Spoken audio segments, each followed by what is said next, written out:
नमस्कार। मंजिल मंजिल कार्यक्रम में आप सबका हार्दिक स्वागत है।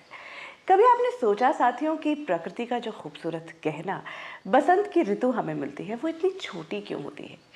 क्योंकि शायद प्रकृति भी हमें इस बात का एहसास कराना चाहती है कि खुशियों का वक्त जो होता है वो छोटा ही होता है। इसीलिए कोशिश ये करनी चाहिए कि जितनी भी खुशियाँ मिलें उन्हें जी भर कर जी लें।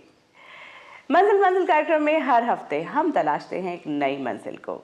जी हाँ, जिंदगी का सफर तो चलता ही रहेगा, लेकिन कुछ जानने की इच्छा जो है, खासकर इतने बड़े बड़े ऑर्गेनाइजेशंस, इतने बड़े बड़े संस्थान जो कि अलग अलग तरह से जीवन के हर क्षेत्र में काम कर रहे हैं, वो किस तरह से काम करते हैं, कौन से ऐसे लोग हैं जो कि इतना ज़्यादा अपना वक्त देते हैं उस ऑर्गेनाइजेशन को ऊपर उठाने में।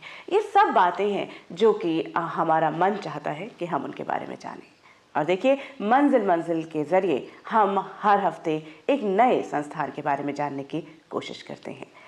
अगर वो संस्थान सामाजिक मुद्दों से जुड़े हुए काम कर रहा हो तो फिर मन कुछ और ललायत हो उठता है। आज एक ऐसे ही संगठन के बारे में जानते हैं जो कि अनाथ बच्चों के लिए काम कर रहा है, और ये संगठन है हरियाणा के ग्राम का बाल ग्राम। कहते हैं बालक परमात्मा का स्वरूप होता है। जिनकी औलाद नहीं होती वो बड़े बदनसीब होते हैं। उनसे भी बड़े बदनसीब वे होते हैं जिनकी औलाद तो होती है मगर सनाथ होते हुए भी उसे अनाथ बना देते हैं।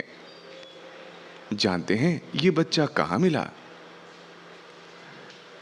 हमारे को तो ये फिर जवाब नहीं है कि ये किसी ने रोने की आवाज़ आई इसके बैग में से, जैसे कोई जा रहा है रोड से तो उसने देखा इसमें बच्चा था, उसने पुलिस में इतला दी और पुलिस वाले ने छोड़ा हॉस्पिटल वाले ने या इस बालक की सबसे पहली जरूरत है सारा काम एक सर माँ की, जैसे घर में जो माँ इसे करती अपना है। दुलार दे सके, पाल पोस कर बड़ा कर सके। बस बस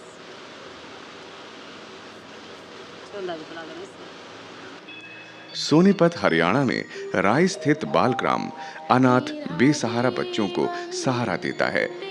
होता बस यूं है कि बाल ग्राम एक अनाथ बच्चे को मां दे देता है और बच्चे के लिए लालायित एक स्त्री को मां का दर्जा दे देता है, फिर इनको एक घर दे देता है। इस तरह बन जाता है एक पूरा परिवार जिसमें रहते हैं एक मां और उसके 8-9 बच्चे। बालग्राम में ऐसे 16 घर हैं जिनमें 150 बच्चे रह सकते हैं। हर एक घर में 4 बेडरूम, एक रसोई, बाथरूम, टॉयलेट और सभी आधुनिक सुविधाएं होती हैं।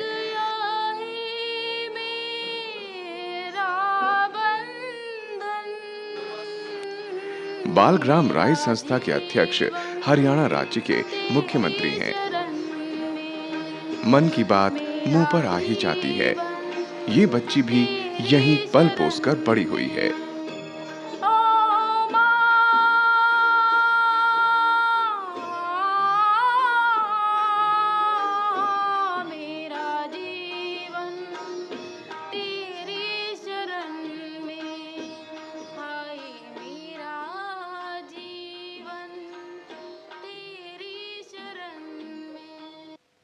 बालग्राम राई को शुरू करने का जो उद्देश्य है वो ये है कि अनाथ बच्चे को घर मिले, घर जैसा उसका पालन पोषण हो और जीवन में वो कुछ आगे बढ़ सके। ये इंटरनेशनल चाइल्ड ईयर 1979 में शुरू हुआ और इसको 90% ग्रांट स्टेट गवर्नमेंट देती है, लेकिन ये ग्रांट इतनी सफिशिएंट नहीं है।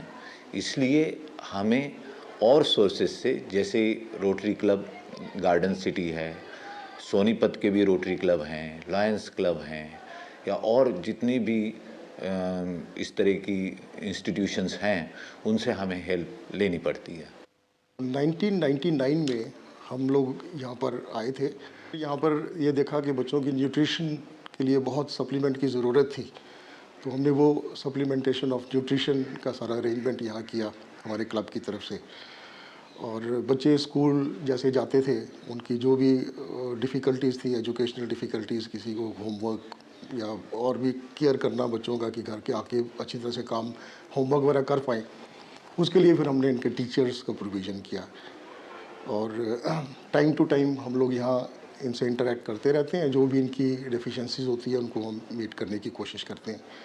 लेटली हम लोग यहाँ पर कंप्यूटर्स का एक सेंटर बना रहे हैं। 10 कंप्यूटर के करीब हम इनको यहाँ पर प्रोविज़न दे रहे हैं, जहाँ यहाँ के बच्चे ट्रेनिंग उसके लेंगे या बाहर से भी कुछ ये लोग बच्चों को ट्रेन कर सकते हैं। हरियाणा और दिल्ली स्कूलों के बच्चे बालग्राम राय के बच्चों का मनोरंजन करने यहाँ आते हैं।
संस्था में मेन एक्टिविटी तो यही है कि बच्चों का पालन पोषण सही हो, उनका डाइट, उनका हेल्थ, उनका स्वास्थ्य ठीक रहे।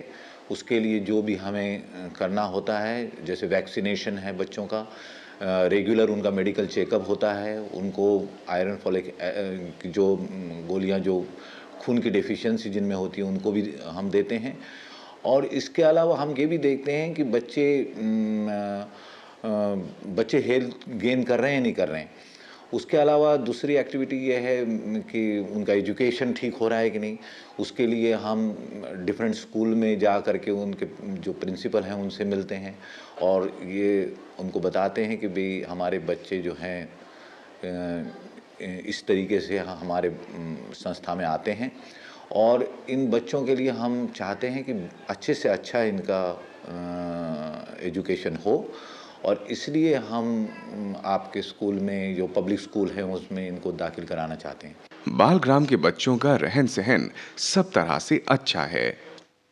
रहने सहने का इनका ऐसा है कि यहाँ पर मदर और चाइल्ड का कंसेप्ट है, लव एंड अफेक्शन का कंसेप्ट है और हमने यहाँ पर घर दिए हैं बच्चों को। तो इस समय हम 10 घर चला रहे हैं। हर घर के अंदर एक गृह माता, जिसको हम हाउस मदर कहते हैं, उसके पास 8-9 बच्चे रहते हैं और जैसा बिल्कुल घरों में होता है वैसे उस मदर की बड़ी लड़कियां बड़े लड़के हेल्प करते हैं और डिफरेंट स्कूल में वो बच्चे जाते हैं। पूरा लुक आफ्टर मदर उनकी तरफ करती है। जो बहुत छोटे बच्चे होते हैं वो उनको मदर और ज़्यादा अच्छी तरह से उनकी तरफ ध्यान देती है। बालग्राम में भर्ती होने के लिए बच्चे सोनीपत जिले के बाहर से भी आते हैं। यहाँ पर जिस तरह के बच्चों को भर्ती किया जाता है और इसके लिए उनके जो हालात होने चाहिए वे हैं। और जगह से भी बच्चे आते हैं, जैसे हमारे यहाँ पहले तो उस बच्चे को एडमिशन दिया जाता है जो बिल्कुल जिसका कोई नहीं होता, अबैंडन्ड बच्चा। और उसके बाद बोथ पेरेंट्स डेड, अगर दोनों पेरेंट्स नहीं हैं, उसके मदर फादर दोनों जीवित नहीं हैं और उनके रिश्तेदार उनको रखने में असमर्थ हैं, तो ऐसे बच्चों को भी हम यहाँ लेते हैं। कुछ बच्चे ऐसे भी होते हैं जो कि सज़ा याफ्ता, उनके पिता जो है सज़ा काट रहे हैं और माँ की डेथ हो चुकी है, कन्विक्टेड जो होते हैं, ऐसे मदर फादर के भी बच्चे यहाँ पर आते हैं। बालग्राम में बच्चे पुलिस डिपार्टमेंट से आते हैं, कोर्ट से आते हैं और हॉस्पिटल से आते हैं। और हमारे यहाँ जितने बच्चे पहले थे उनमें से कई बच्चे अच्छी पोजीशन पे हैं। उनमें से एक बच्चा आर्मी के अंदर मेजर है और कश्मीर में पोस्टेड है। इसके अलावा हमारे 4 बच्चे मोतीलाल नेहरू स्पोर्ट्स स्कूल में थे, 2 बच्चे लिटिल एंजल स्कूल में पढ़ रहे हैं। हमने 20 लड़कियों की शादी कर दी, लेकिन उनके रिश्तेदार थे, उनके मदर फादर जीवित नहीं थे, तो हमने उनकी शादियां उनके गांव में ही, जब उनका एजुकेशन कंप्लीट हो गया तो उनको हमने सहायता दे करके उनको गांव में ही उनकी मैरिज कराई। लेकिन हमारी यहाँ से एक लड़की की मैरिज अभी पीछे 2 महीने पहले ही हुई है, जो कि बहुत ही अच्छी जगह गई है। यहाँ रह रहे बच्चों को यहाँ से भी बढ़िया परिवार मिले, इसके लिए बालग्राम राई बच्चों को गोद भी देता है और फिर उनकी पूरी खोज खबर भी रखता है। हमारे यहाँ एडॉप्शन का 93 से शुरू हुआ और हमने अभी तक 10 बच्चे एडॉप्शन में दिए हैं। हमारे यहाँ खास बात ये है, विशेषता ये रही है एडॉप्शन में कि हमने 7 लड़कियाँ एडॉप्शन में दी हैं, जबकि लोग लड़कियाँ लेना नहीं चाहते हैं, लेकिन हमने उनको कन्विंस किया कि आप लड़की लीजिए तो आपका अच्छा होगा, परिवार के अंदर जो है सब कुछ समृद्धि आएगी। तो उन्होंने हमारी बात को मान करके 7 लड़कियाँ अभी तक हमने गोद के लिए दी हैं। मैं 9th क्लास में पढ़ती हूँ और संत रविदास स्कूल में पढ़ती हूँ। वो प्राइवेट स्कूल है और मैं यहाँ से 3 साल से रह रही हूँ। मेरे को यहाँ पे बहुत अच्छा लगता है। यहाँ की सारी देखभाल हमारी मदर है, जो बिल्कुल मदर की तरह ही करती है, कोई देखभाल में कोई कमी नहीं रहने देती। और यहाँ की फ़ीस, कॉपियाँ, किताबें सारी ऐसे फ्री मिलती हैं। फ़ीस भी एक यहाँ की स्कूल की ही देते हैं। मेरे को यहाँ पे बहुत अच्छा लगता है। मेरा जीवन